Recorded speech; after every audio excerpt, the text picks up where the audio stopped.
What's up, everyone? It's the Autistic Scyther here, and for those that don't know, I love Fire Emblem. And however, that being said, for those that don't know, I am on the autistic spectrum, or I think you might have already known that, considering my channel name is the Autistic Scyther.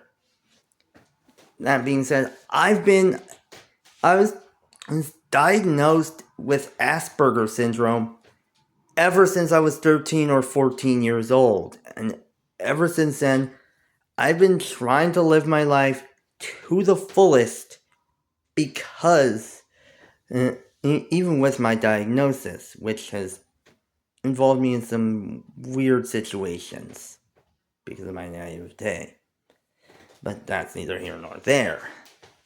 That being said, it's kind of interesting to see many different characters who have been on the autism spectrum, or who seem like they are on the autistic spectrum, or are autistic coded. And naturally, Fire Emblem has tended to be a source of my own interest, as I've taken note of it ever since then. That being said, there have not been that many autistic YouTubers who have essentially done a video on this sort of subject. In fact, the only other one that's done this is Otterly Noah, who has done a list of autistic Fire Emblem characters on his channel. So, I guess you could say I was inspired by him to make my own video on the subject. So, yeah, that being said, it really does say a lot, since I took a nice little look at autism using Wikipedia and TV tropes, and took a look at many different characters to see all of them that have been seen as autistic or could be seen as autistic or even autistic coded, and to figure out all of them. And the fact that it's taken me a while to get this out, namely because of burnout and a very weird cold, yeah, I think I'm willing to do this. So, without further ado, let's get started. Alright, that being said, we're starting this one off with a character that most people would think of when they think of autistic characters, and that's Lute from Fire Emblem The Sacred Stones. Now, as many Fire Emblem fans will tell you, Sacred Stones is one of the easiest Fire Emblem games that anyone can essentially that the franchise has ever given us, and I'm willing to agree, as it's amazingly easy to pick up and play through. And that being said, even with that, many of the characters from the world of Magvel are kind of amazingly easy for me to pick up and for me to enjoy and more or less latch onto.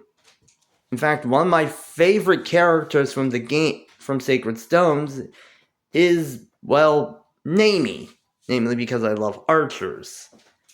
But that being said, Lute comes in a close second, naturally due to her designation as a magical prodigy.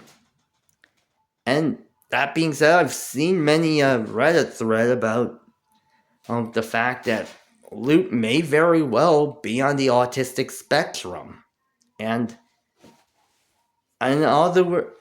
most efforts definitely seems to make sense, as when you recruit her, she basically shows an interest in wanting to do experiments on the monsters that plague the country.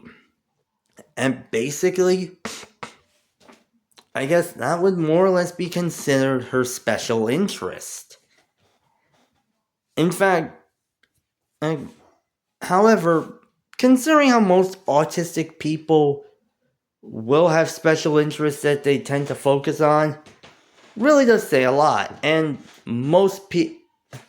And many people, or many neurotypical people who have come across a person on the spectrum or a child on the spectrum, they tend to call them little professors, because those kids would more or less be able, to have shown to be fairly knowledgeable about the things that they are passionate about, or any one subject that they are passionate about, being able to spout off random facts and trivia about that specific subject. Something that I have done when I was a kid, as basically that is something that I've tended to mention a lot about when I've had special interests. And trust me, I've had a lot of special interests over the years. And that's the same thing with Lute, as more often than not, she shows that special interest in more than one way. Of course, that being said, another of her special interests is shown in her support with her childhood friend Artur, as she more or less specializes in monk watching, which really does say a lot. And even though she does show an interest in many other subjects, most of them have had her observing Artur to the point that she filled his tent with spiders in order to cure him of his fear of insects, or arachnophobia in this case, only to scare him as a result. And heck, she's even able to realize how tired he was when he's unable to notice it just by observing him. That being said, she's unable. However, that being said, when Artur basically he tells her that he loves her, yeah, she more or less kind of doesn't know what to do, as more often than not, and she tries to basically think about, find some like information about love from some of the books she's read and utilize that as a topic. And most autistic individuals, well, we tend not to have a sort of, rudimentary knowledge of social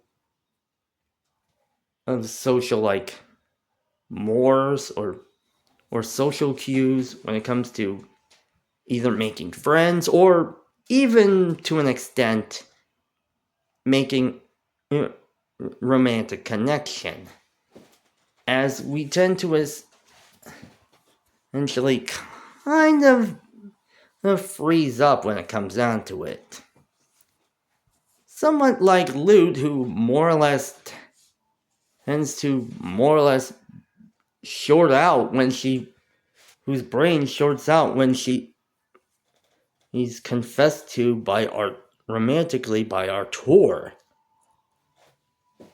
That being said, she also shows to have another special interest in Pegasus, or Pegasi, as basically in her support with Vanessa, she's discovered that, he more or less ends up fangirling over Vanessa's Pegasus, and spouts off a lot of facts and information that she's garnered from researching Pegasus throughout her studies. And yeah, it's kind of an interesting one. That being said, it gets a little more interesting, as in the B support, she basically mentions to Vanessa that of course that Pegasi are known to be highly resistant to magic, and she basically wants to test out a countermeasure to that resistance on Vanessa's Pegasus, much to Vanessa's shock. Of course, Lute is joking. Of course, it turns out that Lute's joking. However, to Vanessa, she basically mentions that she was like deadly serious. And more often than not, this is another thing that tends to happen. As most people on the spectrum tend to not get things like sarcasm tend to have a very different sense of humor when it comes to other people, unlike other people. As more often than not, our humor can be a little dry or a little more associated with wordplay. With Lute, on the other hand, this is just something else. And while she basically just was joking about using Vanessa's Pegasus as a guinea pig, yeah, Vanessa really does. Yeah, she's more or less saying it with a straight face. Basically making it seem like she was flat out serious. And yeah, when it gets to the A support, Vanessa basically starts off the conversation with a joke of her own where she tells her that the wings of a Pegasus can be used for a potent romantic aphrodisiac. And Luke just flat out takes her seriously by basically trying to steal the wings of Vanessa's Pegasus Titania right from her. Leading Vanessa to say, wait, just kidding. Again, basically another proof of autistic individuals. As more often than not, we tend to take things very seriously.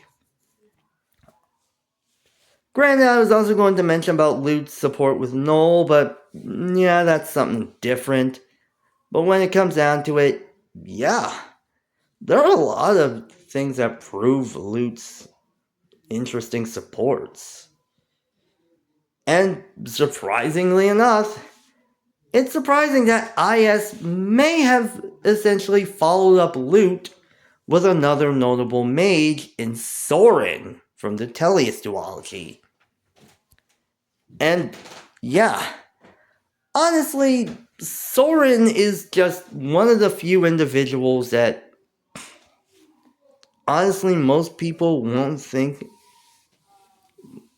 Well, Soren honestly has a more serious inflection.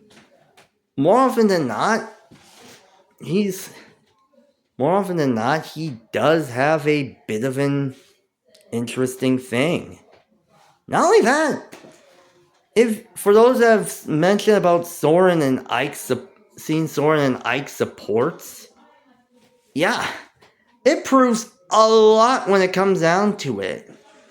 As basically when Soren first met Ike, he basically didn't speak. In fact, he was more or less mute for most of his life.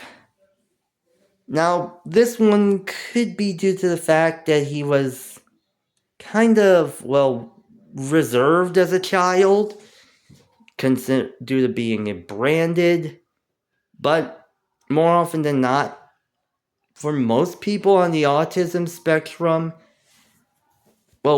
especially most kids on the autism spectrum, many of them tend not to. Many of them are nonverbal, as in, especially from a young age, as many tend not to. I guess I'd say either not gain some semblance of speech, or they're unable to speak at all. Granted, that being said, considering autism's a spectrum, it tends to differ, and I'll finish what I'm talking about Soren in part 2. Yeah, that's right. This entire thing will be continued in part 2. See you then.